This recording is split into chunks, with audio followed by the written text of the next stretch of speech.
folyetos na nakita sa mga rebels. Kailangan na ito ay may palabas na dala ito ni Pepe. Gawan mo ng paraan na ikaw ang makapasok sa kwarto ni Pepe. Ako ang bahala dito, Padre.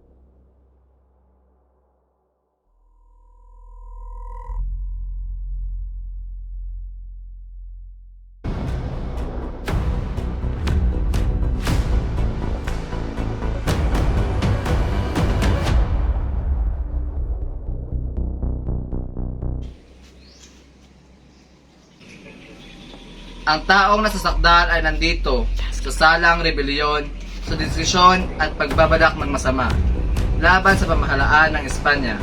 Ano ang pangalan ng nasasakdal? Jose Protasio Mercado Rizal y Alonso Rialonda. Edad, 35. trabaho, Doktor at manunulat. ngayon ay maaari na ang ibigay ng konstitusyon ang kanyang panig. Tinatawagan ko sa hukumang ito si Atty. Acosel upang tumayo sa harapan at ipahayag ang kanyang panig. Gracia. Walang sinuman ang hindi makalaban sa Espanya. Para sa atin, walang sinuman ang maaaring kumontra sa kanya. Anuman ang nais na ating bansa. Ang sinuman ang hindi gumawa nito ay maaaring ipakulong at ipapatay. Diyan ang nararapat kay Dr. Jose Rizal. Siya ay nandito ngayon sa salang rebelyon laban sa Espanya at nakapagtatag ng mga samahang may layuning kontrahin ang mga batas na itinatag ng mga Kastila dito sa Pilipinas. Hindi ba't nararapat lamang ang sinabi kong parusa laban sa taong higit pa sa hayop? Walang modo, walang utang na loob sa bansang napaaral sa kanya. Kaya't nararapat lamang sa isang taksil na tulad niya ipapatay. Gracias, Attorney. Ngayon naman, pakinggan natin ang panig ng depensa. Aking tinatawagan sa hukumang ito si Teniente Taviel D. Andrade.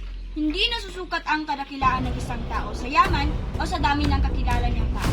Ito ay nasusukat sa tatagan ng loob at katapangan na ngayon napapasakamay na ni Dr. Jose Rizal. Bago niyo siya husgahan, tignan niyo muna ang inyong sarili.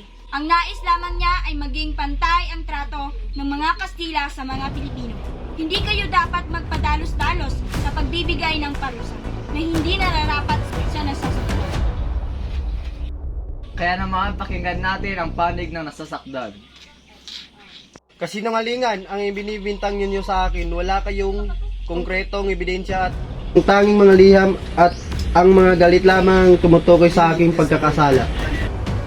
Pagkakaroon ng isang masusing deliberasyon kung ano ang hakbang ng ating gagawin ukol sa kaso ni Dr. Jose Rizal. Maaari nang ibalik ang nasasakdal sa kanyang selda. Ipinaalam ng hukom kung ano ang resulta ng deliberasyon.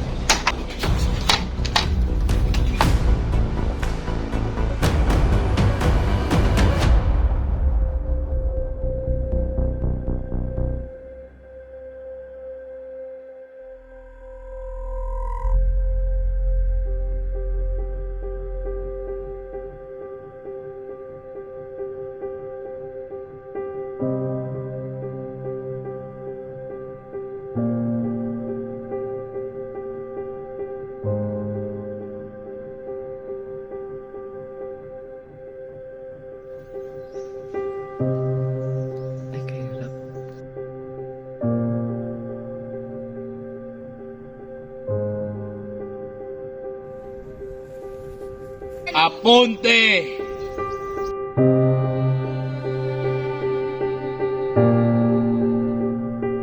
Sumatom S.